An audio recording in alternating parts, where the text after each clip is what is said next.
When you score 83 points in a game and no one cares. Jimmy High Roller, let's check it out. Throughout NBA history, and you will see a list of the greatest players to ever play the game. Jordan 69, Steph 62, Lillard 71, Luka's 73, Kobe Bryant's famous 81. It's the most coveted record book in all of basketball, a testament and historical evidence of the greatest nights in NBA history by some of the greatest players in NBA history. Which begs the question, what the hell is Bam Adebayo doing here with a mind-boggling modern NBA record of 83 points? Dude, genuinely crazy though. Like, I know it's been like a week or like less than a week or, you know, whatever. Like, bro, it's wild. Like, 83. Well, this, look at that. Is the result of quite possibly the most egregious case of stat padding the NBA has ever seen. And despite scoring the second most points in a single game in the history of the NBA, Bam's 83-point night will go down as one of the most shocking and controversial games we may ever see. We'll check this out. We'll see what he has to say. You ready for this sponsorship skip? Ready for this? Ready for this? Ready for this? Use his code. Today's video. Bang! All right. Washington Wizards and the Miami Heat. With 1 minute and 46 seconds left in the fourth quarter, the Heat were up 146 to 119. By all conceivable measures, this game was a blowout. It's over. Nah, respect to Eric Spoelstra for letting him in. Like, keeping him in, bro. I can't lie. W coach, bro. I'll do the same thing. With that being the case, why is Drew Smith attempting a full court heave while his team is up nearly 30 points on his poor Wizards team? Well, he's not. He's trying to get the ball to Bam Adebayo, who is being double-teamed 50 feet away from the ball because he has 79 points and absolutely no intention of subbing out of this game. At this point, the only way Bam is going to add to his historic total will be at the free throw line, because Washington is now guarding him with their entire roster. Yeah, they were triple and teaming what started him, as a normal basketball game has now become a full-blown circus act. But it didn't start this way. That's true. In just the first quarter of this game, Bam Adebayo had 31 points, the second most points scored in the first quarter of a game in NBA history. By halftime, Bam had... Yeah, the first one was Kevin Love when he had 34. He ended with like 40 or something. Like, he didn't score that much. But still, bro, bro, 31 points in the first quarter? That's cooked. The second most in the first quarter. Had 43, already a career high, and the second most points scored in the first half of a game. No, sorry, yeah, okay, I'll try not to interrupt anymore, but like, we gotta talk about that. Bro, Bam Adebayo, his career high before this was like 40 on the dot. Like, this guy had that at halftime. History. Going into the third, the Wizards still had no answer for Bam. His points still flooding in, both naturally in the flow of the game and ethically. By the end of the third, Bam had 62 points, which, you guessed it, is the second most points through 3 quarters in NBA history. Before the start of the fourth quarter, Bam's performance was already being celebrated by his teammates and fans. He had broken LeBron's franchise scoring record of 61. He set a new career high, and the Heat were blowing the Wizards out by 20. And it is at this point where Bam and his coaching staff are left with a decision. Stay in the game and build on W coaching staff, I'm telling you. Lead. Leave the floor and sub out as the hero of the night, or stay in the game and potentially chase the league's scoring record. What decision should they make? Well, it just so happens that I covered this exact predicament in my last video, where I asked the question, is it possible to score 100 points in an NBA game? The final verdict, yes, it is possible. The only problem? The circumstances required to have such a game are so unlikely that we will probably never see 100 points ever again. Unless a player is willing to infringe on the integrity of the game itself. There have been many games throughout the years that had record-breaking potential, but for a few reasons, most notably the game being a blowout and the potential record breaker respectfully sitting the final quarter, there have been very few instances where a player was able to genuinely chase the record without any negative consequences. How did Bam Adebayo drop the most points in modern NBA history on a random Tuesday night in March? Great respect to let him. History of the NBA. There was a lot. There was 43 free throw attempts. Bam. Oh my goodness. He gets fouled. By choosing option C and infringing on the integrity of the game. Yo, I don't care. Let him do it. Okay, sorry. Could have been a celebrated, memorable, and ethical performance. Bro, it's so fire. You gotta think. NBA history, bro. This guy scored 83. I don't care how he did it, bro. He scored 83 points in one game. Like, Bam and the Heat decided to go a different route. With about 9 minutes Yeah, left in I this mean- game, Bam had this incredible and one. And A one. blow-by followed up with this great acrobatic finish at the rim through contact, and an explosion from the That's been fans up in to the 70. arena. And after hitting the free throw, Yep. this would have been the ideal and historically acceptable moment for Bam to check out of this game. It was his 70th point of the 70th night. point, yeah. Miami had the game all but wrapped up. And up to this point, all of his points No, were because I know I said I wouldn't pause it, but like, bro, I always wonder, like, when Luka dropped 73, when Embiid dropped 70, when Dame and Donovan Mitchell dropped 70 and 71 or whatever, bro, like, I was there and I'm thinking, like, dude, what, like, as in Donovan Mitchell did in overtime, but when you have the games where, like, they don't play the fourth quarter, I'm thinking, yo, like, what would happen if you let them in? And this is what happens. ethical, non-GMO, farm-raised buckets. So cool. But I don't know, instead, something Bam about stayed it in the just game. tingles my and brain here is right how away. he scored his final 13 points. All right, not too much, not too much. Free throw, free throw, free throw, free throw, miss three, layup, free throw, miss three, turnover, miss three, free throw, free throw, free throw, free throw, intentional miss free throw, attempting to manufacture more points, free throw, free throw. Bye-bye Kobe, hello Bam. In Hey. what is now being called the most unethical game of basketball the league has ever seen, Some the people say it's Miami the Heat most- spent the final 7 minutes of this game executing every conceivable tactic to manufacture The most more unethical points for 80-point Bam game. Adebayo. It's like, bro, we've only chucking seen- up unnecessary threes, intentionally seen fouling three. the Wizards Oh, to seen get two. possession, even going as far as intentionally missing a free throw to try to get the ball back to Bam. And as a result, they are quickly discovering why Kobe's modern scoring record stood for so long and why no one can seem to match it despite a number of players getting close. Because, wait, I actually already said this a week ago. Let me find the clip real quick. 100 points in a single game is possible, but the circumstances required to have such a game, to justify one player taking that many shots and doing so without infringing on the integrity of the game, is so narrow that we may never see it happen again. Ah, that's right. The fallout for unapologetically chasing out. Yeah.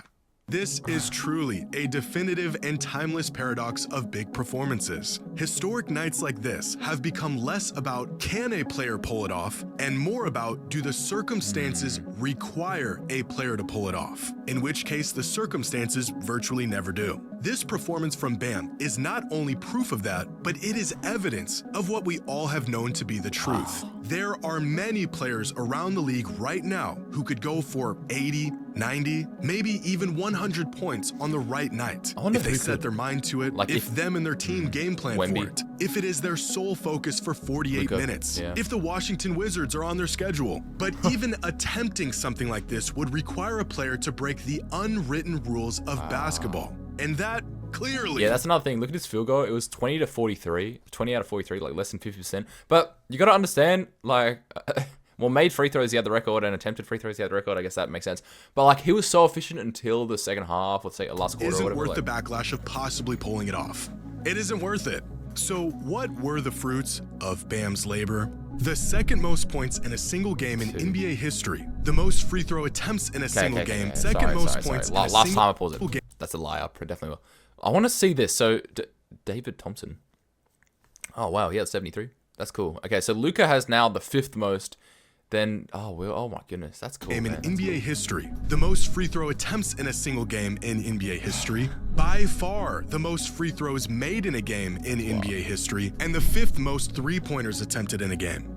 Oh, and he also broke the record for the most criticism received by a single player in one game. Now, if we ignore all context and what it took to get there, according to the game score metric, which takes all the good things a player does in the box score minus all the bad things and spits out a number that attempts to reflect the impact a player had on a game, Bam had statistically the sixth best game in NBA history, which is unfortunate that it will not be remembered as such. In my last video, I used guess this so. chart to display the greatest scoring nights in I wanna NBA see history this. and the pace these I wanna players see were on Bam's. to reach their final totals. For example, here's Luka's 73, Yeah. here's Booker's 70, Lillard's 71, here's Kobe's 81, and here is Bam's 83. Through three quarters, he was tied for the second most points all time going into the fourth. In fact, that and one bucket in the fourth quarter that I mentioned earlier is right here. Oh. All of his buckets leading up to this point were non-forced ethical buckets within the flow of the game. Bam Adebayo was playing out of his mind, better than anyone ever has in modern NBA history, even before all of these shameless scoring tactics were deployed. The stat padding that spurred all of this outrage took place here in the final 9 minutes of the game. All of this is now invalid because of this. A week ago, I said the methods the Warriors used to get Wilt to 100 were outrageous and would never be used in the modern NBA. 7 days later, we're watching a center get triple-teamed 94 feet out while up 25 with no admissible reason for him still being on the court. I now stand corrected. Sorry, I had to walk my But fish. I don't think these final minute tactics are worth discrediting this entire performance. I think so too. 83 points is 83 points. Regardless of how you go about getting them, you still have to go out and get them. The irony of this whole thing is that I've seen a lot of comments about how this game was proof for some fans that Wilt Chamberlain actually did score 100 back in 1962, despite there being no video evidence. If Bam can get to 83, I think we have footage of him Wilt in the 78-point game, right? I could be wrong, but Chamberlain could and definitely did get to 100. Which there's already a laundry list of proof from that game. I don't know why this would be the determining factor. But if Bam's game is being ridiculed and dismissed, even if the criticism is justified, then so should the mythical 100-point scoring record. Because the way that Bam got his points is the exact method Wilt used to get his. Like, literally, bar for bar. During the final minutes of Heat Wizards, Keyshawn Johnson intentionally missed a free throw in hopes that the Heat would get the rebound to get it back to Bam. This is exactly what the Warriors did for Wilt. The Heat also Bam. This is exactly what the game's official box score notes that Warrior Joe Rucklick mixed 2 free throws after the break.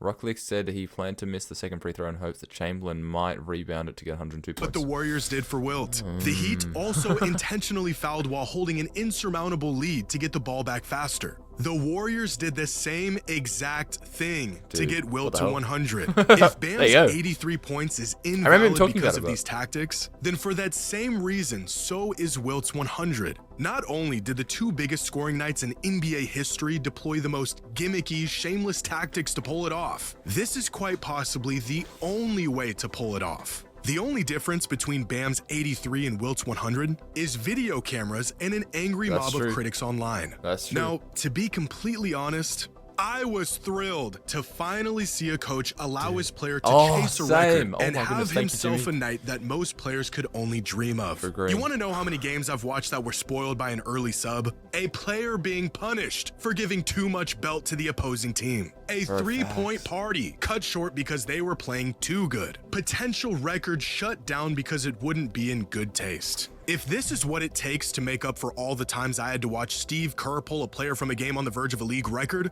then so be it. I am just as surprised as you that I will now see Bam Adebayo's name above Kobe Bryant's for the rest of my days. But to see Bam have the audacity to stay in this game, emphatically do what no one else would dare, was just as fun as it was shocking. Which, by the way, every single player, without exception, would choose to stay in the game and chase a record if their coach allowed them to. This just happens to be the rare case where a coach did allow it. How can we blame Bam for doing something every player would do if given the chance? I don't know, maybe instead of putting all the blame... Yeah, we're going dark, bro. Golly. Okay, we got 1 minute left. Bro, my camera turned off before. That's why I had to go. An NBA game, we should aim frustration at the team that allowed it to happen. Throughout this game, Bam attempted 43 shots, which is a lot. But you want to know who shot more shots in a single game? Kobe. And Kobe, and Westbrook, and DeJounte Murray, and Kobe, and Cade Cunningham, and Kobe, Chris Webber, Kobe, Brunson, Jordan, and Kobe. What about all those free throws Bam attempted? Those are the symptom of a team desperate to slow a player down, but can't stop him without fouling. Now we're really going dark. Decades since the last time a player chased points to this extent, let alone had a coaching staff that allowed him to do it. But as I previously mentioned, this feels like conclusive proof that the only thing keeping that 100-point record intact is sheer respect for the unwritten rules of the opposing team and the game itself. The only thing is, like, getting injured is a big thing. Like, if you get imagine someone tries to get this record and they have like 90 points something and then they get injured. Like that Now can that go is for where it's bad. 83, I can only imagine what players like Luka, Shea, Giannis, Mm-hmm. and Wemby could go for if given the opportunity. facts, But now bro. that we're stuck looking at this for the foreseeable future, what are your thoughts on this game? Do you feel like Bam's 83 was legitimate? Or did the tactics used at the end of this game damage the legacy of this performance and how we'll remember it? I gotta know. So let me know your thoughts in the comments below. And as always, until next time. Please subscribe. We're trying to hit 200 subscribers or something. Okay, bye.